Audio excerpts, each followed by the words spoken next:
My pulse raced at the astounding accomplishments of the mercenary known as Demon Lord. I forgot about my job and read everything I had on hand. Around the time Demon Lord received his nickname, South Belka showed signs of weariness regarding the war. Because the region was set up as a defense line to protect the birthplace of Belka in the north, the people's dissatisfaction had reached a climax. The cities declared themselves demilitarized and peacefully surrendered to the Allied forces. Unable to establish a defensive position, the Belkan army kept retreating to the north. The end of the war was fast approaching. I was given an opportunity to interview the former aces of the Belkan Air Force. Back then, they were the masters of the sky, and they had also known him. So I crossed the border to follow his trail. I wanted to capture the war and the Demon Lord from their point of view, to capture the voices of those who were there.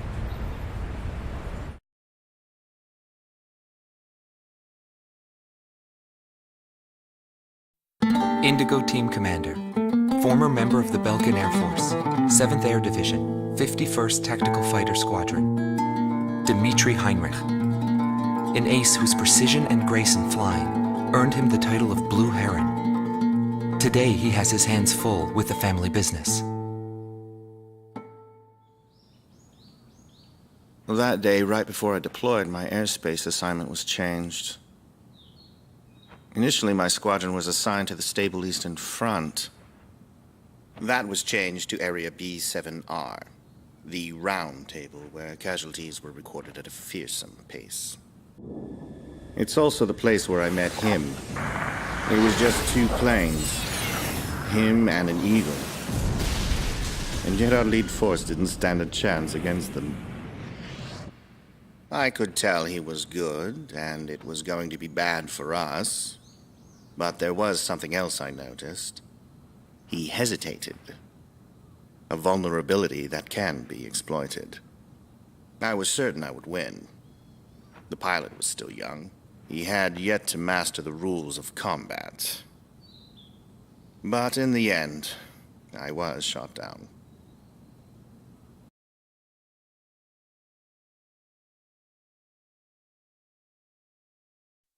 Gelb Teams Number 2, former member of the Belkan Air Force, 5th Air Division, 23rd Tactical Fighter Squadron, Rainer Altman.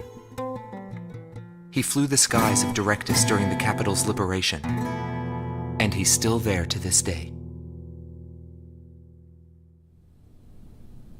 I met him above this very sky.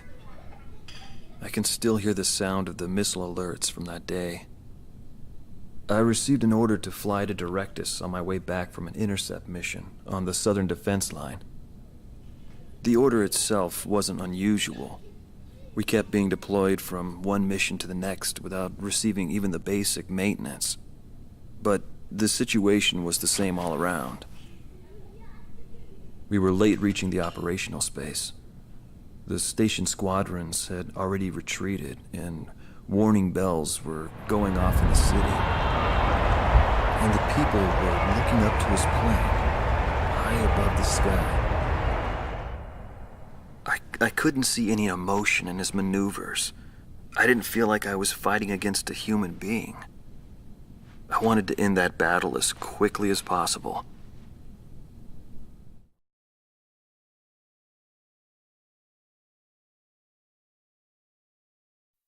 Silber Team Commander, former member of the Belkan Air Force, 51st Air Division, 126th Tactical Fighter Squadron, Dietrich Kellerman. He was once the top ace at Belka and a fiery instructor at the Air Force Academy. In 1995, the Belkan Air Force sent him to the front lines to bolster troop morale. He was good. From what I'd heard about him, I thought he was still just a young mercenary. But he matured since then. He still wasn't perfect, but I could see he had come a long way towards understanding the rules of combat.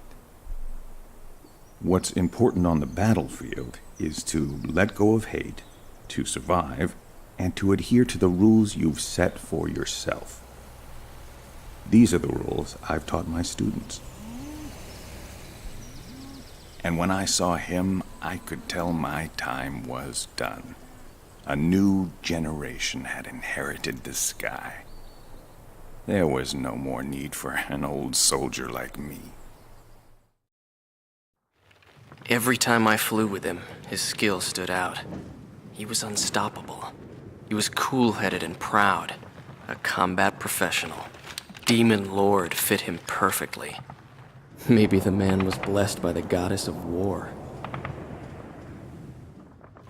Before long, everyone had taken notice of him. More and more would show up to watch him go off on sortie.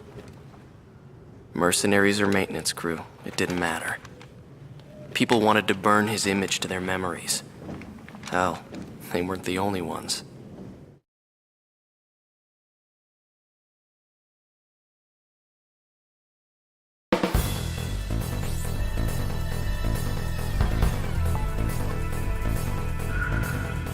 The Belkan forces are beginning to take flight.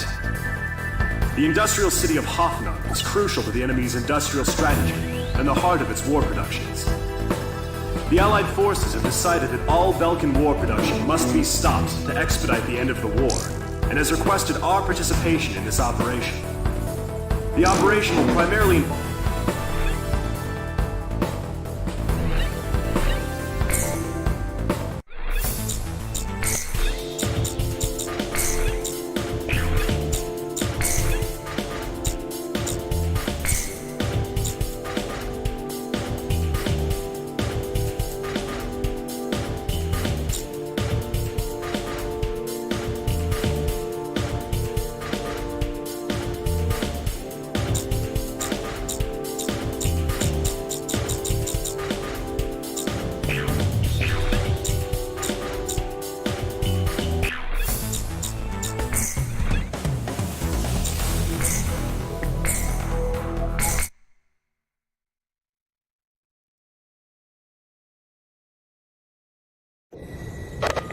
Two to all units. I've confirmed a burning city up ahead. That must mean the bombing started. Cover the Allied bombers. Eliminate all ground and aerial threats. Let's move.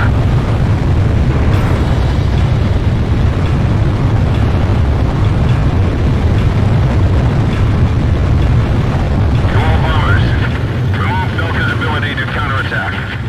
Priority is placed on destruction over accuracy.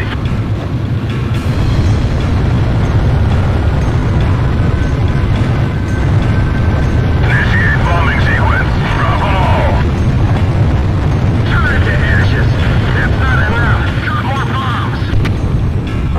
I thought they were on a precision bombing mission. They're just tossing bombs all over the place. Warning, the enemy is locked onto you. Did they plan to destroy our entire city?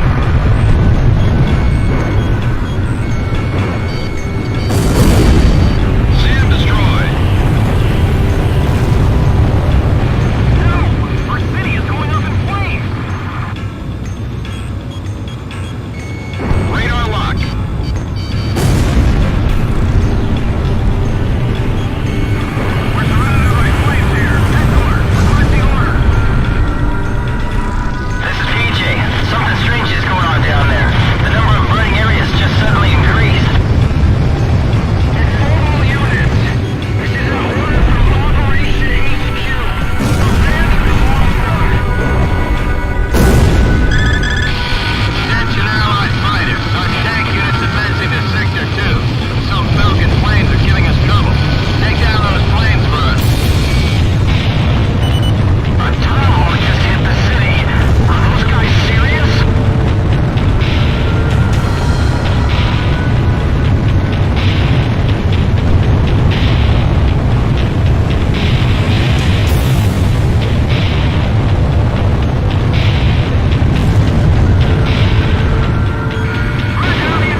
Nobody knew why they were fighting anymore. All I felt at that point was sadness for the world. That's why I...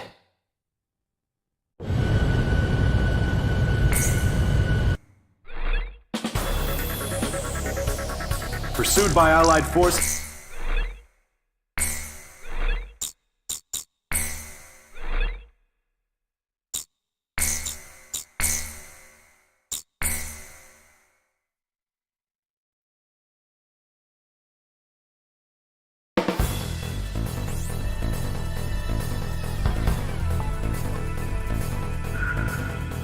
There are still pockets of resistance holed up in the industrial city of Sudentor.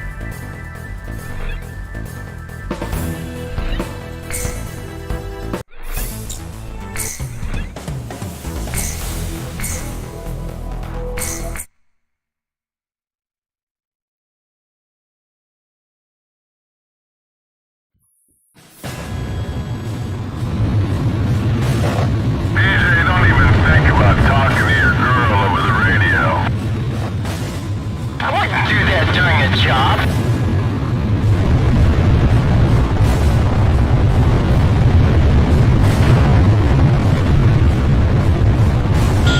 Rogue team, do you read me? Head for Baldrick to take out any remnant forces the Falcons could have positioned out there. Gong 2, what's the problem? You're behind. Don't worry, I'll catch up. This is PJ from Crew Team. Gong 2, is there a problem with your craft? No, just sad. Emergency transmission from Allied HQ.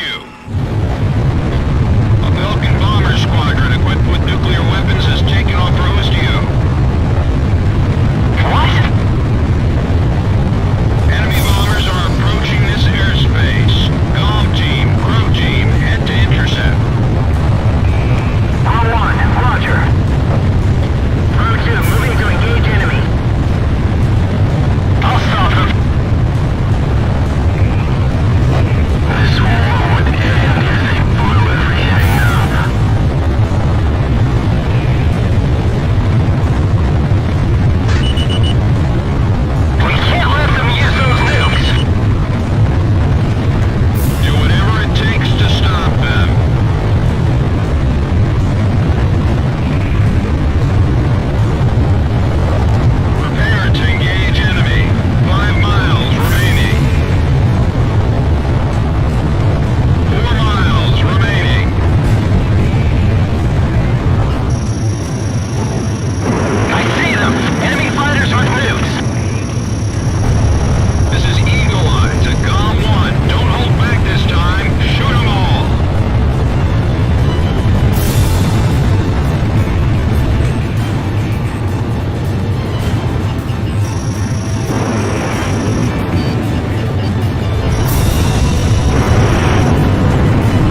go our separate ways.